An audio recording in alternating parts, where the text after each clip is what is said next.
The year was 1879, and the little village of Red Hollow sat tucked between low hills and a stretch of prairie that seemed to roll on forever. Wooden fences leaned tiredly around the edge of farms, their rails gnawed by time and weather. Smoke curled lazily from chimneys, carrying with it the scent of cornbread and wood ash. Horses clopped along the muddy street, and the sound of the blacksmith's hammer echoed through the air like a stubborn heartbeat of the place. To anyone passing through, Red Hollow looked like a quiet, God-fearing town. But beneath the Sunday prayers and neighborly smiles, there was a loneliness that hung in the air. Thick as the dust in summer dot at the edge of the village lived a woman known simply as the widow. She wasn't old, not in her face or in her step, but grief had carved deep lines in her spirit. Her husband had been buried under a weather-worn cross 3 winters back, taken by fever that swept the countryside. Since then, she kept to herself, working the little homestead with hands hardened from toil. She had a hunger that no bread could fill, a yearning not for comfort, but for the sound of a child's laughter in the empty rooms of her house. Each night she pressed her palms together and prayed, though heaven never answered. The townsfolk whispered when she walked by. They pitied her. Some even feared her silence. "A woman alone too long starts hearing the wrong voices," muttered the old preacher once, though he didn't say it where she could hear. Still, she felt their eyes on her, sharp as needles, measuring her every move. Yet what they didn't know was that the widow carried a secret wish she dared not speak aloud in the daylight. On the far side of the prairie, where the land rose into broken ridges, the Apache roamed. To most villagers, the word alone was enough to stir fear. They were painted as savages in fireside tailies, blamed for every lost calf or missing traveler. But the widow had seen one once, years ago, before her husband's death. It was during a harsh summer when the crops shriveled and the streams dried to mud. She had spotted him across the river, bent tall, lean, his skin bronze against the sun, eyes dark as storm clouds. He had not threatened her, had not even spoken. He only looked at her, steady, unflinching, as though he could see the emptiness inside her chest. Then, without a word, he turned and vanished into the cottonwoods. That memory haunted her more than the sound of the church bell on lonely mornings.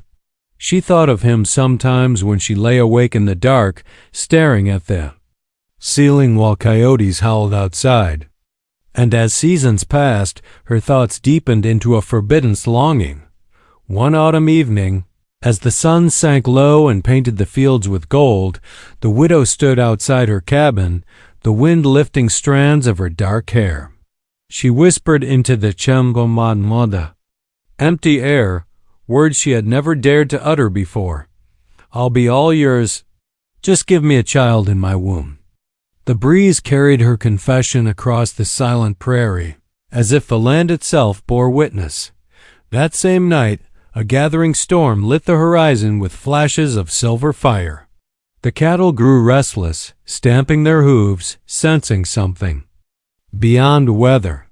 And the widow, sitting by her single candle, felt a presence near. A shadow passed at her window. Her heart pounded, but she did not reach for the rifle leaning by the door. Instead, she held her breath, waiting, when the knock came. It was not gentle. It was the firm, steady beat of a hand that knew no hesitation. She opened the door, and there he stood, the Apache warrior, the very one her memory had carried for years. His hair hung in long braids, feathers tied with leather at his shoulder. The lines of his face were harsh, but his eyes were the same storm-dark ones she remembered. For a long moment neither spoke. The crackle of the fire in the hearth was the only sound between them. She felt her knees weaken, not from fear, but from the weight of the choice standing before her. Villagers would call her cursed if they ever knew. The preacher would thunder against her from the pulpit. Yet in her chest beat the same plea that had burned through every lonely night. She wanted more than survival, more than whispered pity from neighbors. She wanted life, a child. And here stood the one who might give it, though he was bound to a world the town had taught her to despise. His gaze swept the room behind her, the single chair, the bare shelves, the shadow of emptiness hanging heavy in every corner. Then he looked back. At her, silent but searching. Something in his stillness made her feel as though he had heard the words she had spoken to the wind, as though he already knew why she trembled before him. Her lips parted, the words ready to spill once more, but the storm outside cracked open, with thunder so fierce it rattled the glass. The candle flame leapt, then died, plunging the cabin into darkness. She could feel him standing there, unmoving, a figure carved from the night itself. In that silence, caught between fear and desperate hope, the widow knew that her life was about to turn onto a road from which there was no return. The storm raged, louder, as if the heavens themselves braced for what would come next. And then the storm howled across the plains, lashing the wooden walls of the widow's cabin as if to test their strength. Inside, the darkness pressed close, broken only by the faint glow of embers in the hearth. She stood frozen, her hand on the open door, her breath quick and shallow. The Apache warrior remained in the doorway, rain glistening on his shoulders, his face cut in shadow and light each time the sky flared with lightning. She wanted to speak, to ask him why he had come, but her voice caught in her throat. His presence filled the small cabin like a force of nature. He had not moved since the door swung wide, and yet his silence was louder than the storm itself. At last she stepped back, wordlessly inviting him inside. He crossed the threshold, his moccasins leaving damp prints on the rough wooden floor.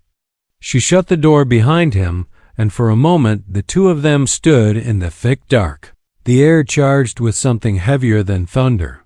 Her mind reeled with questions, but none of them seemed safe to ask.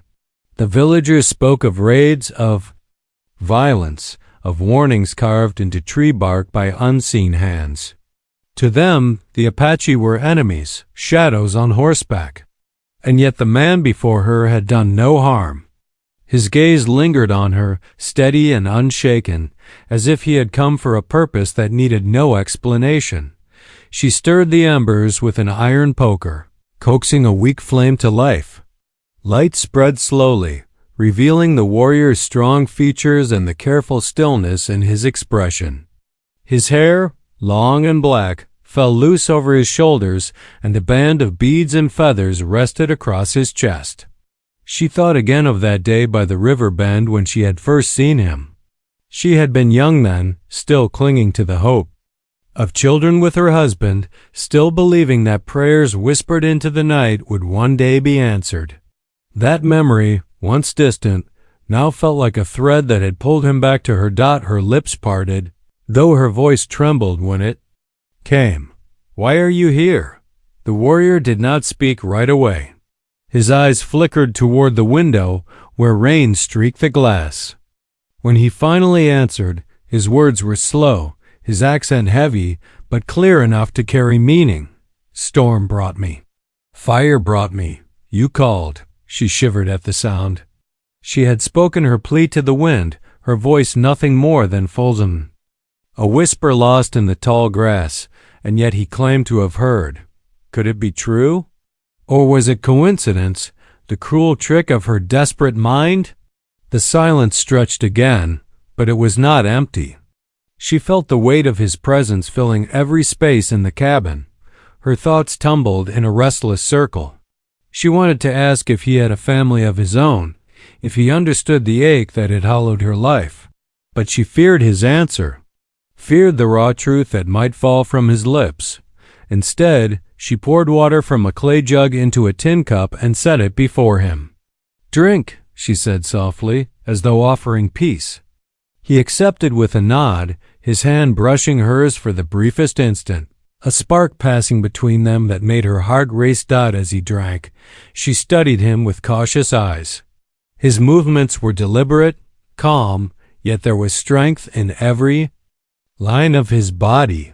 This was a man shaped by the land itself, by survival in places where softer souls would wither. She thought of the villagers who would call her reckless, mad even, for letting him through her door. She thought of the preacher's warnings about darkness and temptation. And still, she felt a pull stronger than reason.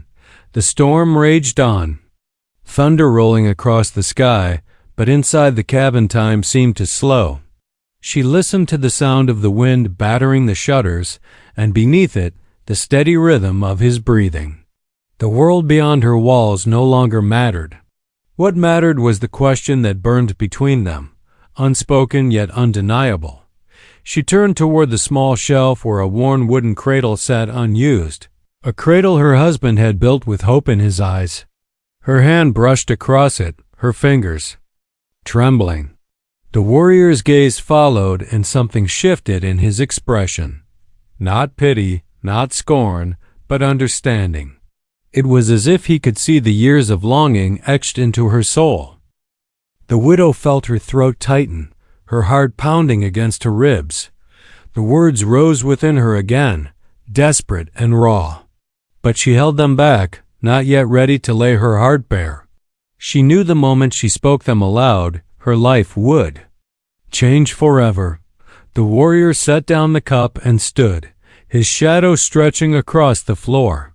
He walked to the door and placed a hand on the frame, as if testing the storm's fury. Then he turned, his eyes meeting hers once more. "This place is not safe," he said quietly. "Storm will pass, but danger stays." Her brow furrowed. What danger? His silence was answer enough.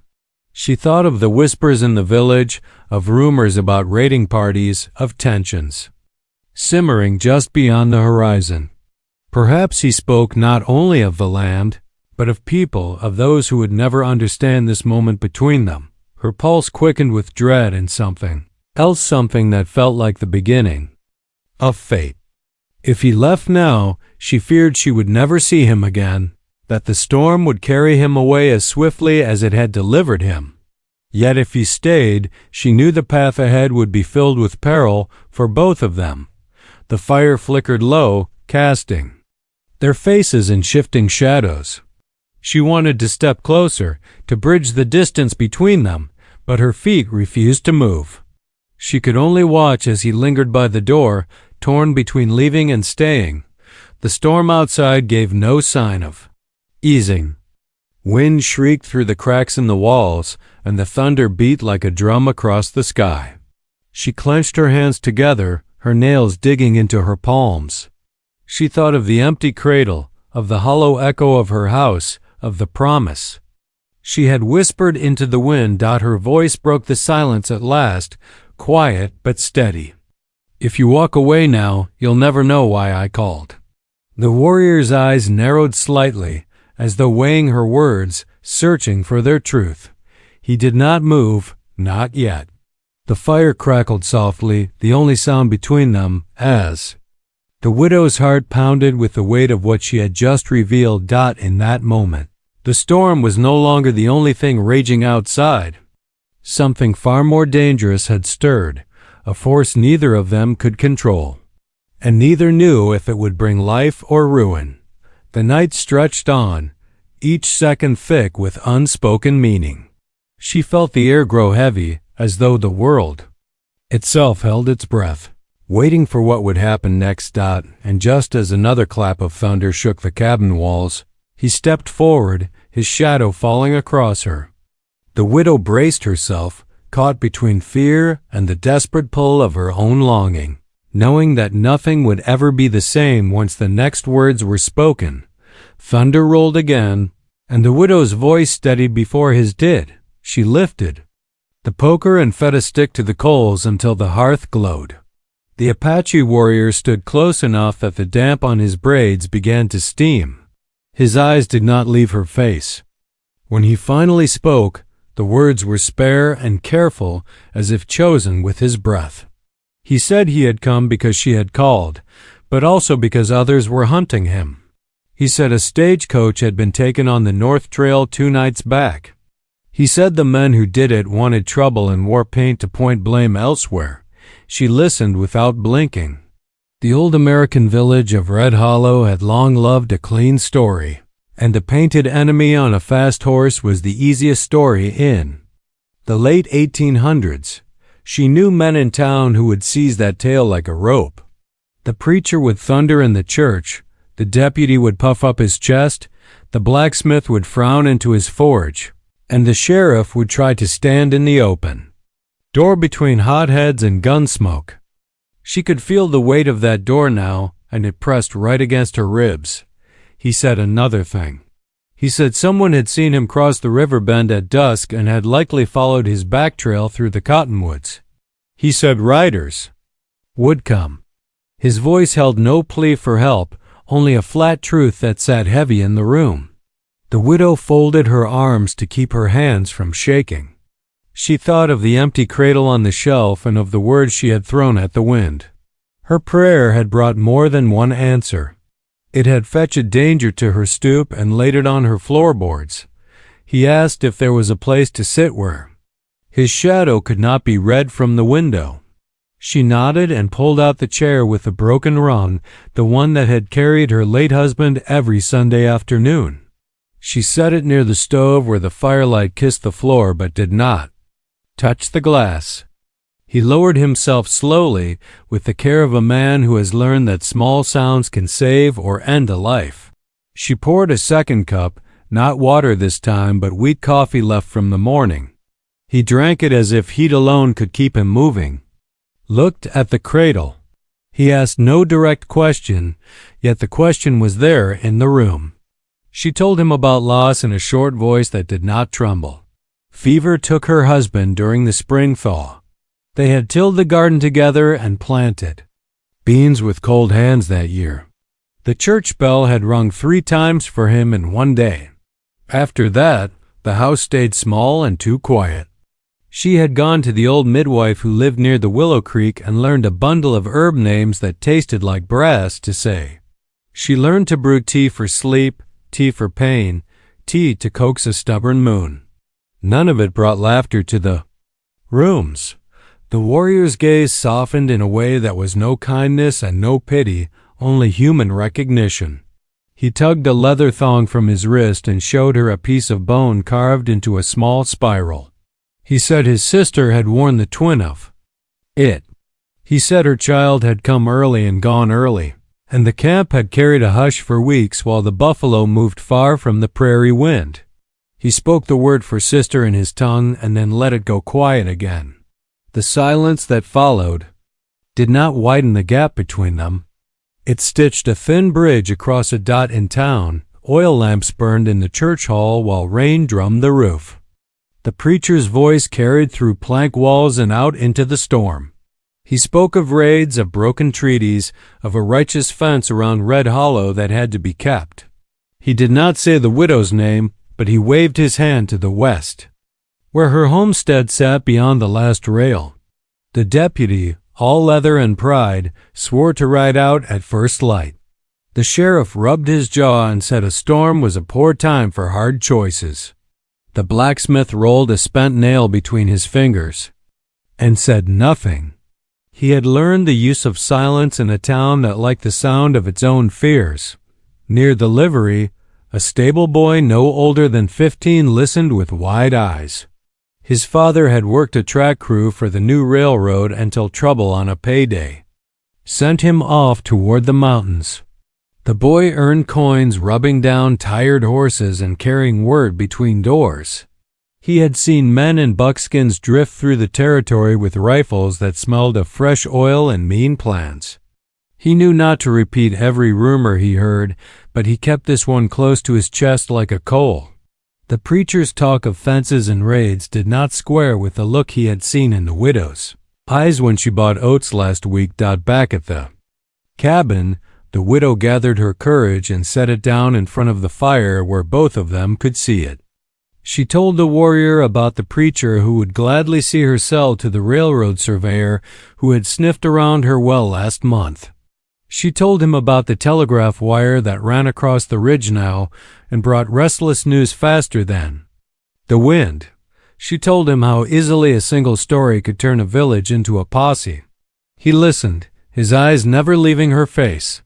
When she fell quiet, he pointed to the door. He said riders would not wait for dawn.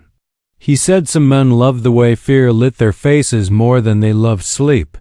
She went to the back, lifted a plank, and pulled up the root cellar hatch. She had kept potatoes there, jars of beans, dried apples that still held a whisper of summer. The space smelled of earth and iron. She told him he could wait there while the storm finished its temper. He did not flinch at the idea of a dark hole under a stranger's floor. He only asked if she had a small lamp. She gave him the tin lantern, with a cracked pane. He lowered himself into the cellar and closed the hatch until only a finger of light showed between the boards. She sat on top of it with her back straight and her hands folded like a woman halfway through a prayer. A knock rattled the door so hard she thought the frame would split. She rose, stepped to the threshold, and cracked it open exactly as far as her nerve allowed. The blacksmith stood in the rain with his hat slung low and his beard silvered by water. Behind him, his horse stamped and snorted, unhappy with the sky. He spoke low.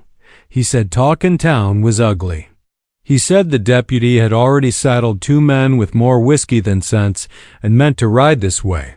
He said he had no wish to know more than he had to, but he advised her to douse her fire and keep her voice to a whisper. She let him in just long enough to set a wet sack over the window and pull a wool blanket from a peg for his shoulders. He shook his head at the kindness and left it on the peg. He looked around the room the way a man looks for a loose screw in a wheel that might throw a rider. His eyes fell on the broken rung chair, on the cradle, on the tin cup by the stove. He drew a slow breath and let it out as if measuring his own courage. He said he would ride back down the trail and let his wagon spill a load of scrap across the road. He said men like the deputy did not have patience for walking a horse around a mess in the dark. That might buy her a sliver of time. She thanked him in the plain way that passes among neighbors who do not speak of favors as debts. He tipped his hat and turned his horse. The night swallowed him whole. She closed the door and reset the latch with hands that had found their strength again. Then she pushed the fire down to ash and took her place back on the cellar hatch. The house breathed around her. Rain tapped the roof. Somewhere a coyote cried at the storm like a stubborn child. Under the floor the lantern burned a small moon. The warrior did not waste the light. He unwrapped a cloth bundle and checked the edge of a knife, not for war, but for clean work. He had an odd habit of touching the braid nearest his left ear when he thought hard. He touched it now, then he set the knife aside and took out a pouch of dried leaves. He brought them to his nose, closed his eyes, and inhaled as if the scent were a map to steadier ground. He remembered a camp long ago near a stand of juniper where an old woman sang quietly while she ground seeds.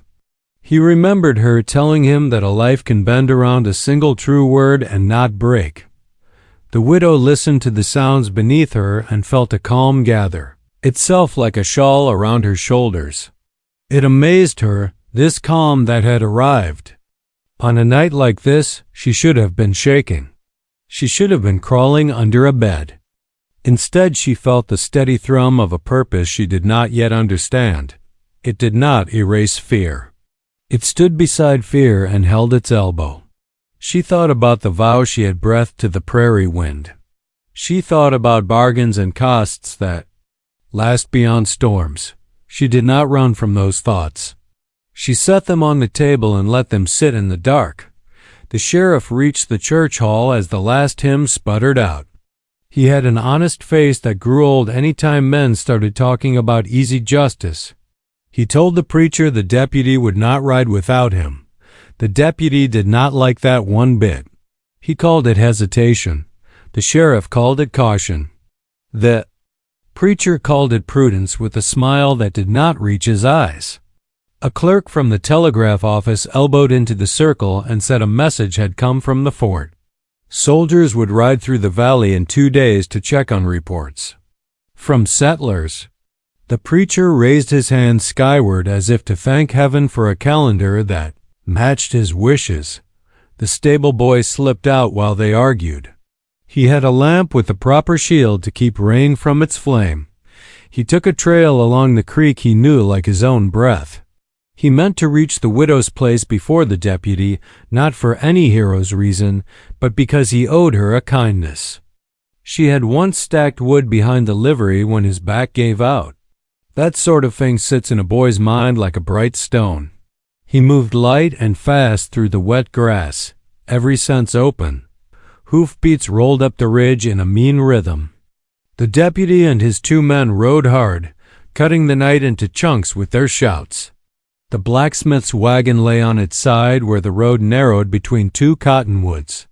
The deputy swore and fired a shot at the sky as if the sound could move timber. The sheriff held up a hand and said to take breath. While they argued about saws and leverage, the stable boy slipped past them on the creek path with his lamp hooded tight. At the cabin, the widow heard the first distant shot and put her ear to the floor. She spoke low to the man beneath. She said, "Riders were close." She said a friend had bought them time, not safety. He answered that he would not bring violence into her house unless iron made it through her door first. She lifted the hatch enough to see his eyes in the lantern glow. They were steady and unblinking and very human. She lowered the boards and sat back with her heart beating a clean hard beat that reminded her she was alive. A fist struck the door again, different than the blacksmith's. This one had haste in it. She unlatched and found the stable boy half drowned by rain, chest heaving, lamp hooded in his hand. He stammered that men were coming and that the preacher had made it a kind of sermon with horses. She brought him inside, shut the door, and told him to breathe. He glanced around as boys do and missed nothing. His eyes lingered on the cradle and then on the floor where the lantern made a thin line of light. She saw the question form in his face and saw him swallow it back. He had learned courtesy somewhere that did not involve books. They worked fast without many words. She pushed a barrel of oats near the door as if she had just been moving it when the knock came. She laid a Bible open on the table and set her glasses on it. The boy took a broom and scattered fresh mud near the threshold to make it look like she had just come in from the yard.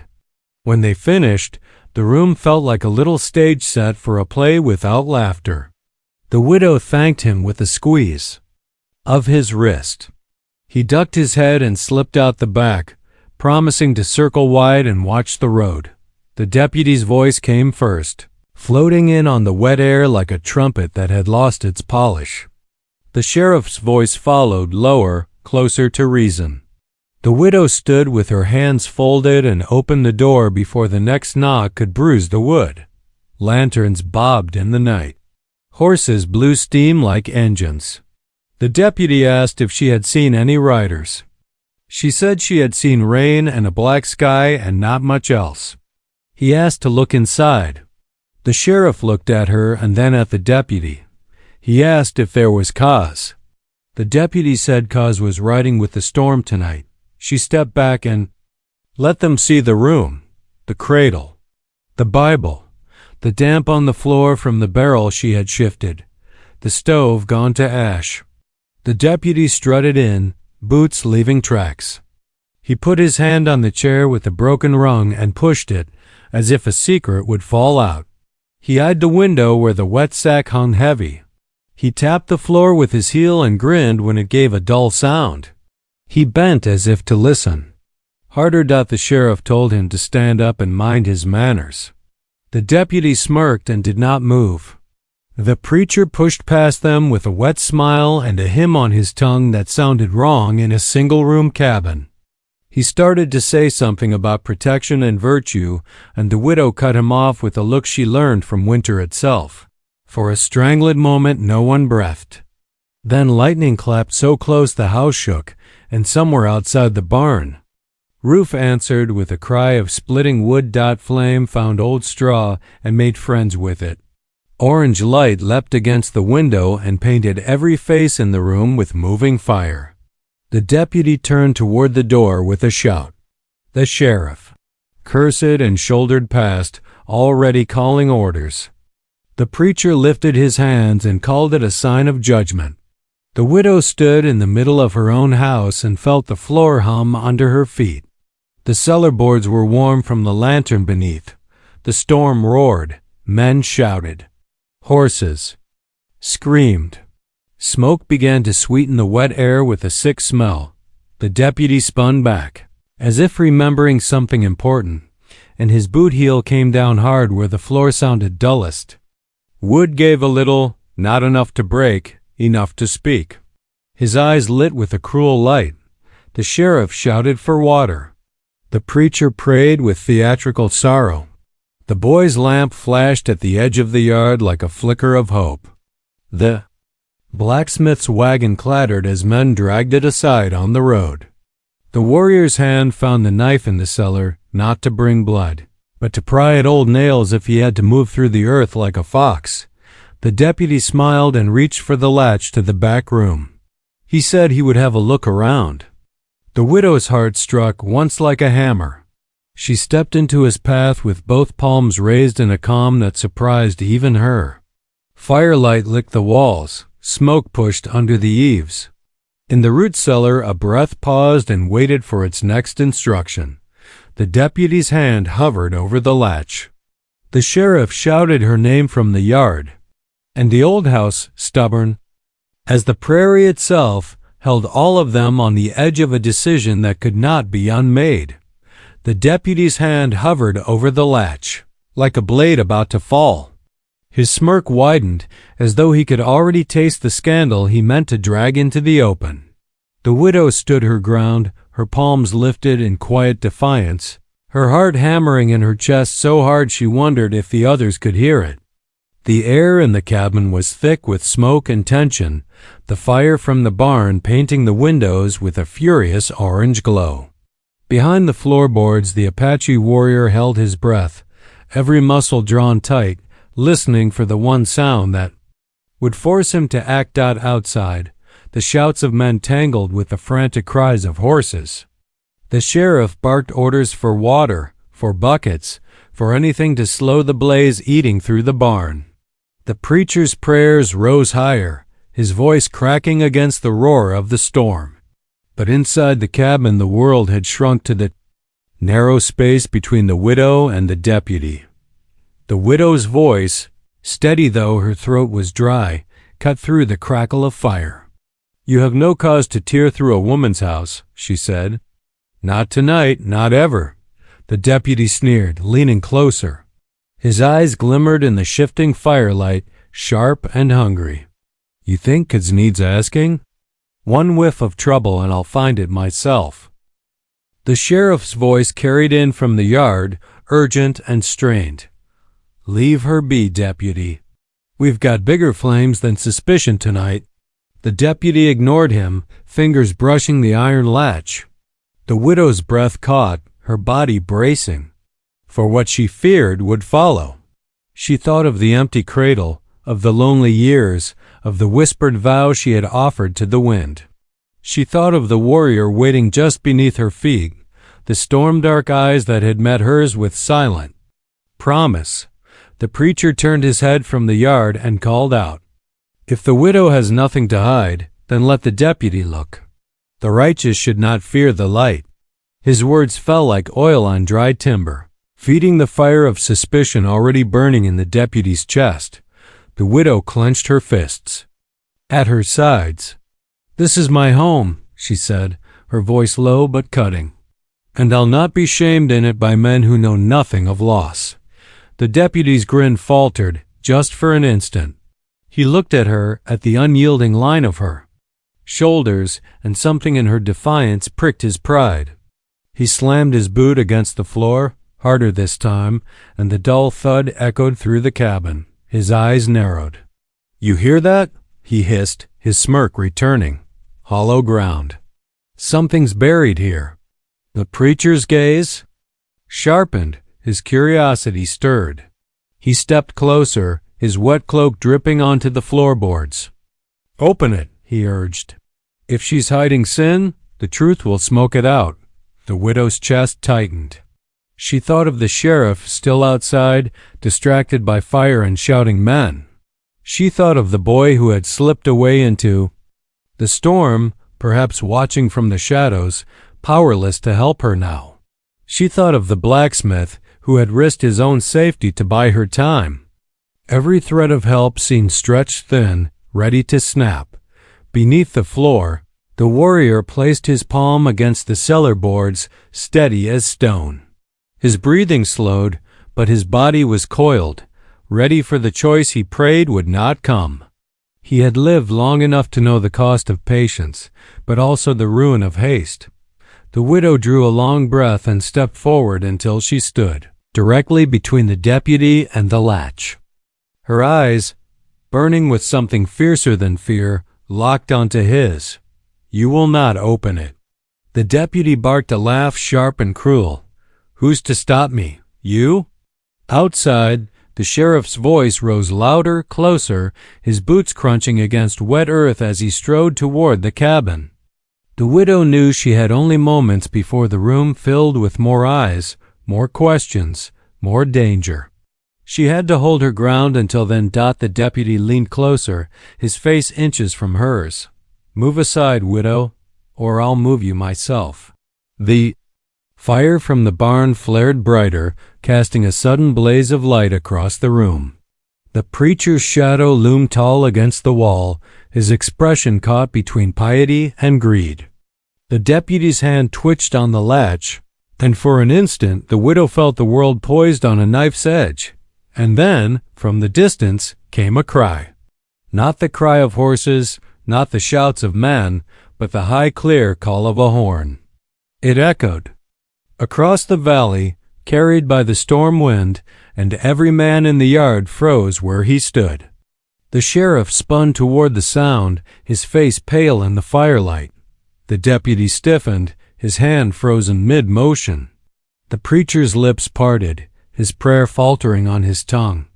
The widow's blood ran cold. She knew that horn.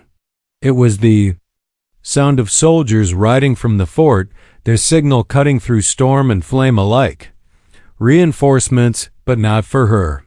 For the men who already doubted her. For the ones who would look upon an Apache shadow and see only an enemy. The deputy's grin returned, sharper now. "You hear that? The law is coming. If you've got secrets, widow, they won't stay buried." The widow's heart pounded as the horn echoed again, closer this time. The storm masked the hoofbeats, but she could feel them in the earth beneath her feet. The cellar boards trembled faintly under her heels, not from the warrior's movement, but from the coming of men, who would not hesitate to rip her world apart plank by plank. The sheriff burst through the door, his face drawn tight with urgency. "We need every hand outside. The fire's spreading toward the haystacks. If it reaches the dry grass, the whole village goes." His eyes darted to the deputy, then to the widow, reading the tension in the air. "What's going on here?" The deputy straightened, his smirk curling into something smug. "I was about to uncover the truth she's hiding under her floor." The widow's breath caught, her lips parting, but the sheriff cut him off with a sharp wave of his hand. "There's no time for foolishness. We've got minutes, maybe less, before the fire takes everything. Leave her be and get to work." The deputy bristled, but the horn outside sounded again, closer still, and the sheriff's command left little room for protest. With a final glare at the widow, the deputy shoved past, muttering curses under his breath as he stomped into the storm. The preacher lingered, his eyes lingering on the cradle, the Bible, and the dull thud of the floor.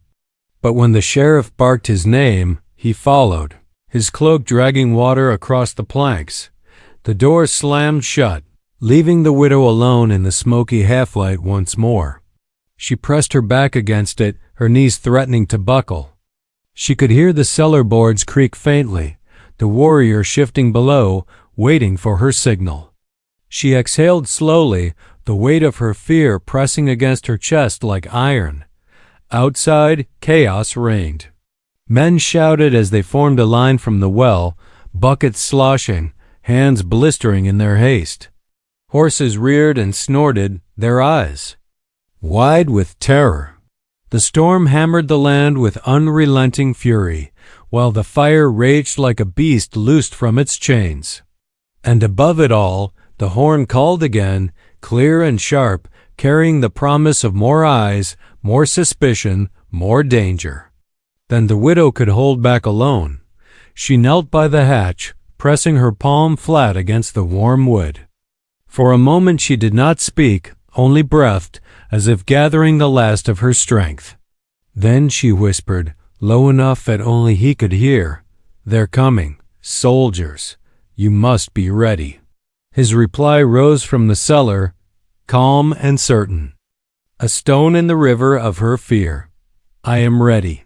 The widow's heart twisted. She knew what readiness meant. She knew what soldiers would see in him, no matter the truth he carried. She knew what the deputy would shout when the chance came. And she knew that the vow she had whispered to the prairie wind had brought her here, to this narrow place between salvation and ruin. The horn sounded again, closer than before. The storm screamed with it, and the fire roared higher. The widow closed her eyes, her breath shaking. The climax pressed closer with every heartbeat, every echo, every spark that leapt from the burning barn dot, and in that moment, as the world around her teetered on the edge of chaos, she realized that everything, her prayer, her grief, her longing, and the warrior who waited beneath her feet, was about to be tested in the fiercest fire Red Hollow had ever seen. The horn grew louder as the storm drove it nearer, the sound carrying through the valley like the toll of an iron bell. The widow pressed her back to the door and closed her eyes, her chest rising and falling with uneven breaths. She had asked for a child, asked for life to return to her home, and now her prayer had tangled itself with fire, soldiers, and suspicion. She felt the boards under her feet shift gently. The Apache warrior was waiting, steady as stone, trusting her silence to guide him. The door burst open with the wind, and the sheriff stumbled in, drenched to the bone. His hat was gone, and his face was pale with exhaustion. He looked around the smoke-filled cabin before speaking. "They're almost here," he said. "The soldiers. You need to be ready for their questions." The widow swallowed hard. "And what questions will they ask?" He rubbed a hand over his face. "They'll ask about raids, about riders, about anything that smells of Apache blood. If they find a trace in your home, they'll burn this place down and call it justice." His eyes flicked to the floor, then back to her. He didn't ask aloud what he already suspected, but the weight of his glance was enough. She wanted to argue, to tell him that the man beneath her feet was no enemy. But the words caught in her throat. The sheriff's weariness told her he wasn't blind, but he wasn't ready to carry her burden either. He gave her a look that was part warning and part mercy, then turned back toward the storm. "Do what you have to," he said, and left. Widow sank to her knees beside the hatch, whispering through the boards. "You cannot stay here when they arrive. If they find you, there will be no saving either of us." The warrior's calm voice answered her. "If I leave now, they will see me in the open and call for my death. If I stay, your house burns with my shadow in it. What do you choose?" Her heart ached at the truth. She had wanted him to be the answer to her prayer, the one who might fill her hollow life with laughter and light. Yet here they were, trapped by fire and suspicion, with only impossible choices between them. Before she could speak again, hoofbeats pounded the earth outside, and the horn sounded one last time, so near it rattled the window panes. Lanterns bobbed in the dark, and voices barked sharp commands. The soldiers had come. She lifted the hatch. the smell of lantern smoke rising with it, and looked down at him. His eyes met hers, unflinching. She saw the storm-dark depth she remembered from the river bend, the silent strength that had haunted her nights. She wanted to tell him to stay, to fight, to defy them all. But the words that came were different. "Go," she whispered. "Go now, before they break through my door." He studied her face, then placed his hand over hers on the hatch. "You called," he said softly, "and I came. If fate allows, I will return." Tears blurred her vision, but she nodded. He slipped through the cellar's back crawl where the earth met the creek bed, a hidden passage her husband had once dug for storing cider. She closed the hatch and dragged the barrel of oats back over it just as fists slammed against her door. The widow straightened her dress, wiped her eyes, and opened to the blaze of lantern light. Soldiers filled her yard, their coats soaked and rifles gleaming. The officer in charge stepped forward, tall and rigid, his jaw set like carved stone. "We've had word of Apache movement near this valley. Have you seen anyone cross this land tonight?" Her heart thundered, but her voice stayed steady. "I've seen rain and fire, nothing more. My barn is gone, and my house nearly so. I have no room for shadows in such a night." The officer's cold eyes searched her face. He stepped inside, boots dripping on the floorboards, and looked around. The cradle caught his eye, and he raised a brow. "A child?" he asked. Her throat tightened, but she shook her head. "Not yet." He studied her a moment longer, then turned sharply to Ward. "His men cleared the rest of the yard. If you find tracks, follow them. If not, we move on." The soldiers filed out, leaving mud and smoke behind. The officer gave her one last hard look, then followed, his lantern casting long shadows across the empty room. When the door closed, the widow sagged against it, trembling from head to toe. Outside, the storm began to ease, the thunder rolling away into the hills. The fire in the barn had burned itself down to smoking embers, and the frantic cries of the men in the yard turned to weary silence. The preacher's voice no longer carried hymns but mutters of judgment. The deputy stalked back and forth like a dog denied a bone, glaring at the widow's house as if he could burn it with his eyes alone. But the sheriff kept near, and his presence was enough to hold the worst of it at bay. By dawn, Red Hollow was a village of ash and damp earth. The barn was gone, the hay blackened, and the fences charred. But the widow's house still stood, scarred but unbroken. She stepped outside, the morning air cool against her skin, and watched the soldiers ride eastward, their silhouettes fading into the rising sun. The preacher offered her a thin smile as he passed, though his eyes were still sharp with suspicion. The deputy spat in the dirt, muttering that storms always left filth behind. But the sheriff paused, tipping his hat in a silent show of respect, before moving on with his weary stride. The widow stood alone, the smoke curling from what had been her barn, and felt the weight of the night settle deep into her bones. She had sheltered a hunted man, defied her neighbors, and risked everything she had left. Yet when she walked back into her cabin and touched the cradle, her heart felt strangely. Lighter days passed, and whispers drifted through town. Some said the soldiers had chased raiders clear to the mountains. Others swore the widow's prayers had summoned the storm itself. The preacher's sermons grew harsher, warning of temptation and hidden sins. But the widow no longer flinched when she heard them.